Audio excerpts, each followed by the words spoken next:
Hey, what's going on, y'all? Long time no see. It's your boy Skip, aka Skip and Tosh here of the Sacktown Breakdown. And man, it's time to break some things down. I know it's been a minute since we've seen each other, so we got some things to talk about. And I'm gonna make it quick because I'm sure a lot of us have been keeping up with the news here and there, this and that.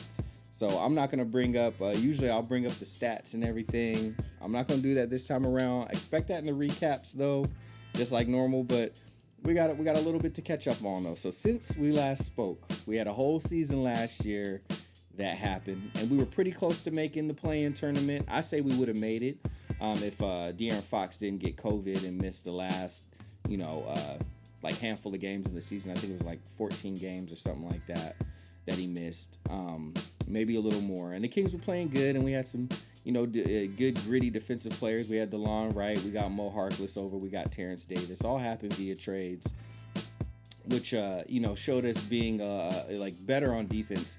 Even though still because of our poor defense throughout that last season, we finished dead last in defensive rating and had for a stretch of the season statistically the worst defense in NBA history. So yeah. But that was that. Flash forward to Summer League. So postseason, we got our draft pick. We picked ninth. We got Davion Mitchell. We had another pick, second round. We got Neemias Keita, excuse me. Big 7-footer Portuguese dude. Black Portuguese dude. Still Portuguese though. That's country of origin. Anyhow, so we took those two, went over into the summer league where our boy Tyrese Halliburton did not play, which was fine, because Davion Mitchell, along with Chimezie Metu, Luis King,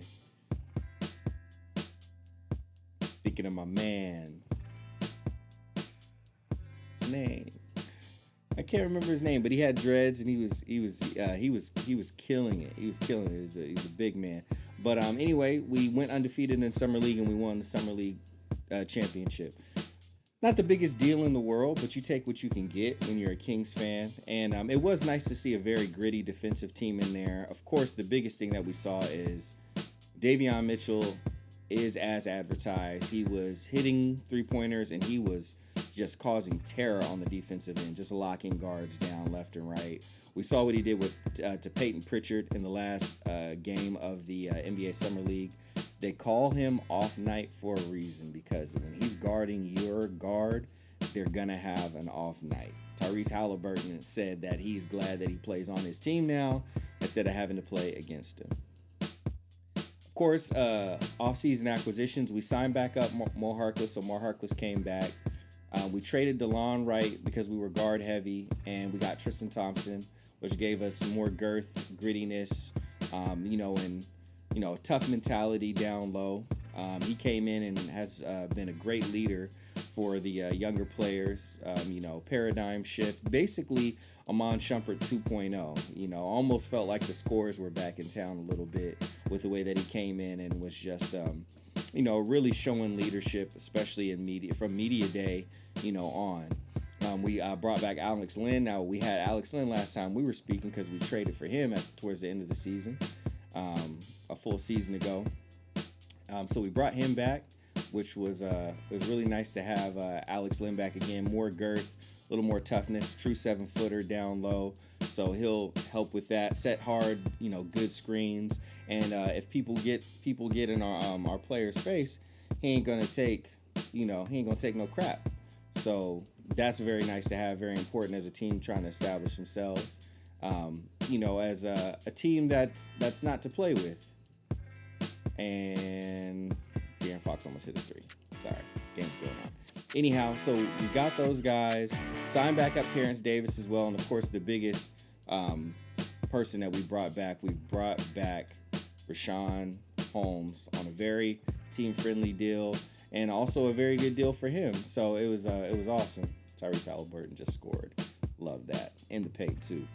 With all that said, we kind of got our team that we're going to roll into, with the next season. And, we went to preseason. In preseason, we were looking good. Definitely looked sharper on the defensive end.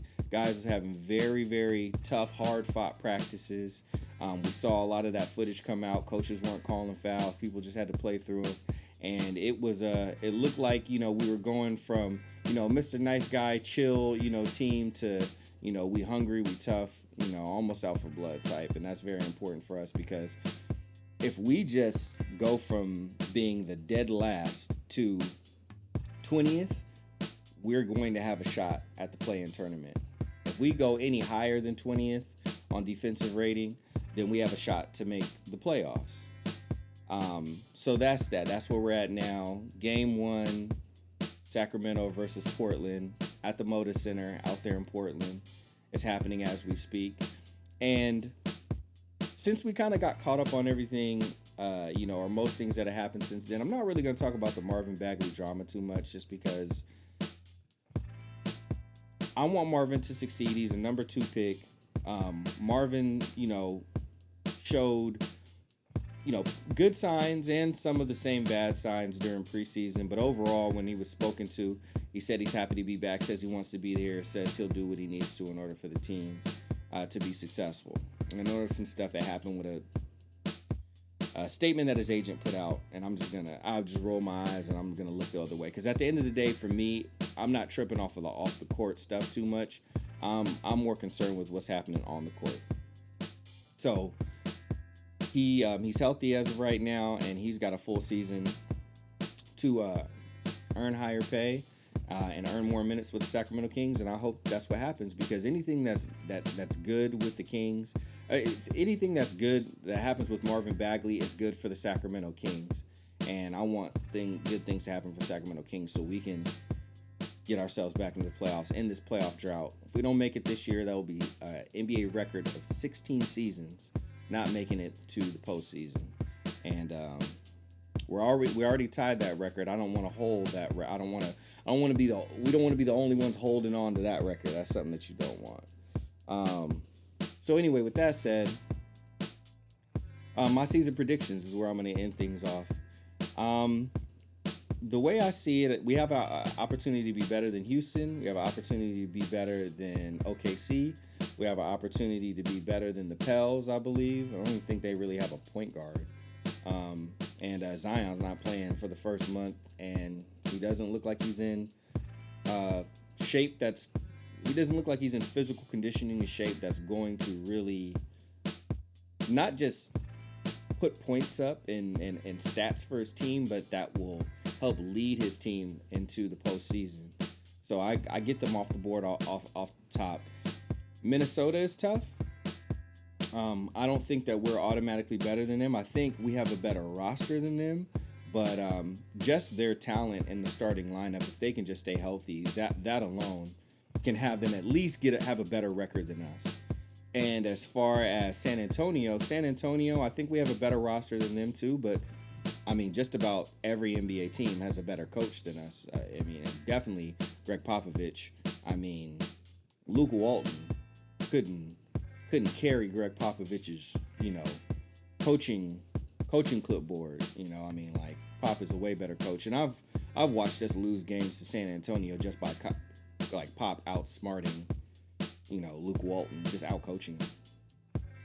So I kind of put them on the tier of Minnesota as well. If they just stay healthy, just by, their discipline. I don't think they have a better roster than us. I don't think they have more talent than us, but they will play better than us, harder than us, and more consistent than us, I believe, throughout the course of the season. So those are the only teams that are kind of around our level that I'm really concerned about.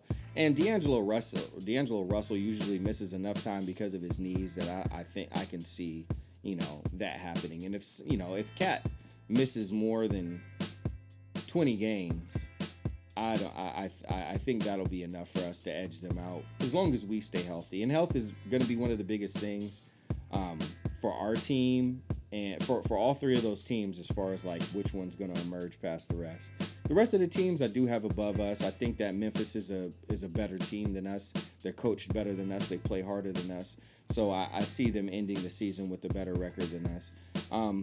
I see us, having strong potential to get to the play-in game, especially if De'Aaron Fox, picks up where he left off.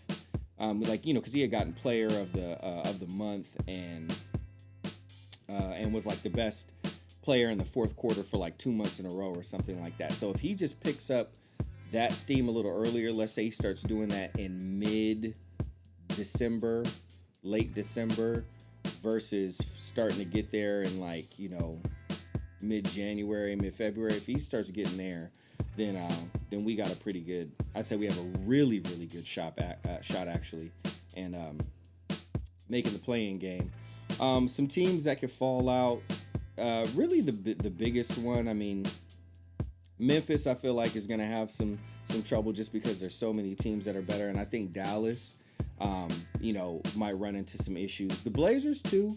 Was that coming? Okay, yeah. The Blazers too, just because they don't have a whole lot of talent on the team. Yeah, my man Galen, I appreciate that sub, man. Man, showing love. I appreciate it. But I just don't think.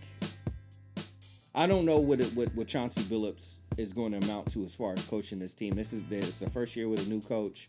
Terry Stotts is gone. So they have potential to have some slippage. So those are the teams that might slip up enough and maybe lose enough games to help us get into the play-in.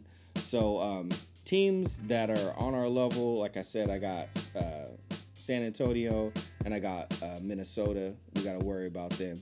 And then teams that are better than us but that can help us get into the play-in is going to be Dallas, going to be Blazers, and that's about it. As far as the record, I can see us ending with about 40 wins. I see us ending right at 40 wins, maybe 41, but 40 wins is where I see us. And that, to me, that'll definitely be enough to get to the play-in.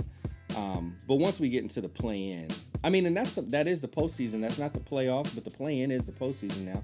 That would end our postseason drought. As far as getting to the playoffs, we would still have that, not getting into the playoffs. So I don't see us getting into the playoffs this year.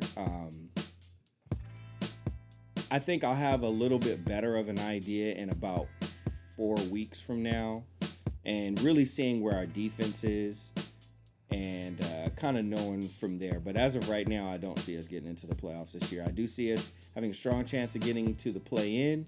I think next year when we get a better coach, an actual coach, if we get into the play-in this year, I'm going to say we got a strong chance of getting to the playoffs next year with a better coach, especially if we get a defensive-minded coach. If we can pull in Steve Clifford, or if we can, I don't want to get a supercharged offensive coach. I don't want to go with Mike D'Antoni, but anybody's better than Luke Walton. Just about anybody. I really, really, really would like to see us get Kenny Atkinson. I've been Kenny Atkinson stan for a long time, especially with what he did with the Brooklyn Nets. So, oh my gosh, Nurkic just hit a three. That's disrespectful. So let's see how that turns out. But anyway, we back. We're going to be recapping games, covering games. You can expect that, at least from me, your boy Skip, a.k.a. Skip and Tosh. I'll be here covering these Kings. Going to try to cover every game for y'all. Some of them may be a little late, but I'm going to try to keep it on time for y'all and do my best. It will be me this season. Our boy Tap, a.k.a. Tap 2K, my man Tyler. He is chilling off of, at least we both chilled off of basketball last season. I still watched, but he almost completely took a break. And we're going to give him that break. And if anytime he wants to come back, he may come on, he may talk with us, or he may stay in hiatus. Totally up to him. That's my man, 100 grand either way. Hope to hang out with him and spend some time with him soon. But he got started a new YouTube channel. He got a new house, so he's plenty busy and still got work and everything. So you might just be stuck with me this season. But I'll do my best to keep things entertaining for y'all and give y'all my take, because a lot of the times I don't feel like my take is represented with SAC local media Definitely not national media. So this will be, one of the places where you can get a different type of Kings take. I feel like a more level-headed Kings take, while not always being so negative at the same time. So anyway, thanks for stopping by. I'm gonna get back to this game so I can recap it. But it's your boy Skip, aka Skip and Tosh, and happy to be back with y'all. But I will see y'all very soon.